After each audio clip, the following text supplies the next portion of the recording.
கர்த்தருடைய பரிசுத்த நாமத்துக்கு ஸ்தோத்திரம். சகரியா 4ஆம் அதிகாரம் 6ஆம் வசனம். இயேசுவின் நாமம் மட்டுமே மகிமைப்படுவதாக.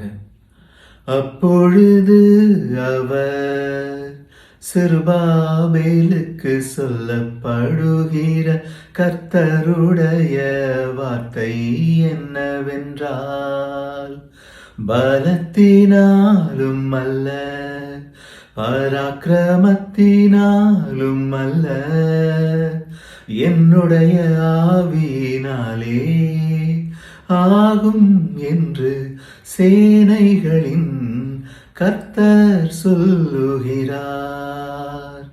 அப்பொழுது அவர் சிறுபாபேலுக்கு சொல்லப்படுகிற கர்த்தருடைய வார்த்தை என்னவென்றால், பலத்தினாலும் அல்ல, பராக்கிரமத்தினாலும் அல்ல, என்னுடைய ஆவியினாலே ஆகும் என்று சேனைகளின் கர்த்தர் சொல்லுகிறார். கர்த்தர் நல்லவர்.